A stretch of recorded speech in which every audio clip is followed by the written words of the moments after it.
This might be a shock, but did you know that you aren't supposed to use any household toilet bowl cleaners or brushes in your RV's toilet? But don't worry, we're going to show you how to clean it. Here at Unique Camping and Marine, we've been helping thousands of RVers with their wastewater problems for more than 20 years. Standard RV toilets are very different from home toilets. Your RV toilet flushes into your black tank, not directly into a septic system or city sewage system like your home toilet does. So what you use to clean your toilet bowl will also affect your holding tank.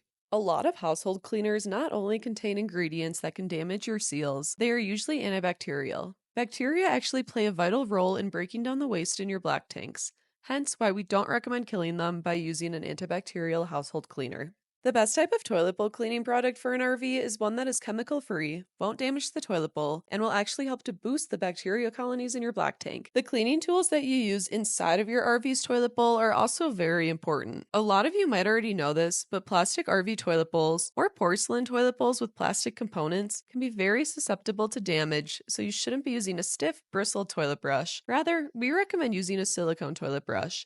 This cleans just the same, maybe even better, but without causing any damage. Now that we've covered what to use inside of your toilet, what about cleaning the outside? This doesn't matter as much if you're using typical cleaning products, since it's not going inside of your toilet and thus will not be inside of your black tank. We like to use Clorox disinfecting wipes. It's super easy and great at getting the job done. Just remember, do not flush these wipes into your toilet. They will absolutely not break down and can lead to some major issues. We have a fantastic guide on how to clean your RV toilet bowl if you want to learn more.